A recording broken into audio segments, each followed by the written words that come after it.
Regnum Christi Daily Meditations, helping you encounter Christ in your daily life. Christ in the Nitty-Gritty. A meditation for Friday of the 29th week in Ordinary Time. From the Gospel of Luke, chapter 12. Jesus said to the crowds, "When you see a cloud rising in the west, you say immediately that it is going to rain. And so it does. And when you notice that the wind is blowing from the south, you say that it is going to be hot. And so it is. You hypocrites! You know how to interpret the appearance of the earth and the sky. Why do you not know how to interpret the present time? Why do you not judge for yourselves what is right? If you are to go with your opponent before a magistrate, make an effort to settle the matter on the way. Otherwise, your opponent will turn you over to the judge, and the judge hand you over to the constable, and the constable throw you into prison. I say to you, you will not be released until you have paid the last penny." Opening prayer. My God, I come before you, seeking to know and love you more deeply. I trust you. Help me deepen my trust. I want to live my life attentive to your call and presence. Lord, I ask that you help me grow in my surrender and fidelity. Encountering Christ. 1. Awareness. Jesus is with us in all the realities of our daily life, but we aren't always aware of his presence. It's a bit like the old joke in which someone prayed for a parking space, and when one opened up, she said, "Never mind, I've found one."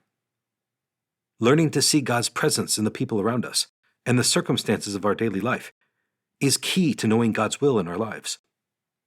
In his Introduction to the Devout Life, St. Francis de Sales wrote, "I say that devotion must be practiced in different ways by the nobleman and by the working man, by the servant and by the prince, by the widow, by the unmarried girl, and by the married woman.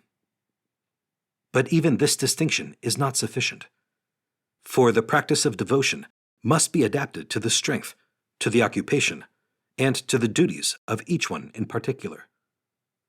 Tell me, please, my Philothea, whether it is proper for a bishop to want to lead a solitary life like a Carthusian, or for married people to be no more concerned than a Capuchin about increasing their income, or for a working man to spend his whole day in church like a religious, or, on the other hand, for a religious to be constantly exposed like a bishop to all the events and circumstances that bear on the needs of our neighbor. How can we better see Jesus in the realities of our daily life and embrace all that he allows us as a foundational means of growth in holiness? 2. Signs of the times. Our world is fraught with conflict and division, school shootings, political upheaval, etc. We can be tempted to consider the world's problems overwhelming and do nothing. Yet, as Christians, we are called to interpret the times and prayerfully discern how we can help. We know that prayer is a powerful weapon against evil, as is our personal holiness. We can carry our own personal crosses and embrace them as Jesus embraced the Father's will. God speaks to us through these circumstances. He asks us to trust that our crosses are a means for good in our lives and the lives of others, even though they are painful and involve sacrifice. And sometimes we are called to address societal issues head-on. People say, "What is the sense of our small effort?" They cannot see that we must lay one brick at a time, take one step at a time. A pebble cast into a pond causes ripples that spread in all directions. Each one of our thoughts, words, and deeds is like that. No one has a right to sit down and feel hopeless. There's too much work to do. Dorothy Day. 3.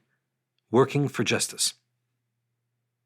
Christ tells us to use our judgment to apply his teachings to our reality. Seeing Christ in our neighbor and serving him requires respecting the transcendent dignity of man. The person represents the ultimate end of society, which is ordered to him. Catechism of the Catholic Church, number 1929. Social justice requires that society provides the conditions that allow individuals to obtain what is their due, according to their nature and their vocation. Catechism of the Catholic Church, number 1928. The Catechism stresses that everyone should look upon his neighbor, without exception, as another self, number 1932. And this same duty extends to those who think and act differently from us, number 1933. In justice, we look upon others, even those very different from us, as other Christs, and seek peace and reconciliation where possible. Conversing with Christ. Jesus, you never tired of calling those who were separated from you by their lifestyle or their misunderstanding of the faith to friendship with you. You saw them and their differences in thoughts and behavior, and you loved them. Lord, sometimes I shy away from those who believe or act differently from what I think is right. It's so much easier to be with those who are like me. Help me, Lord, to be another Christ to everyone I encounter in my life. Resolution. Lord, today by your grace, I will read the USCCB's overview of the 7 themes of Catholic social teaching and discern how to apply them to my life.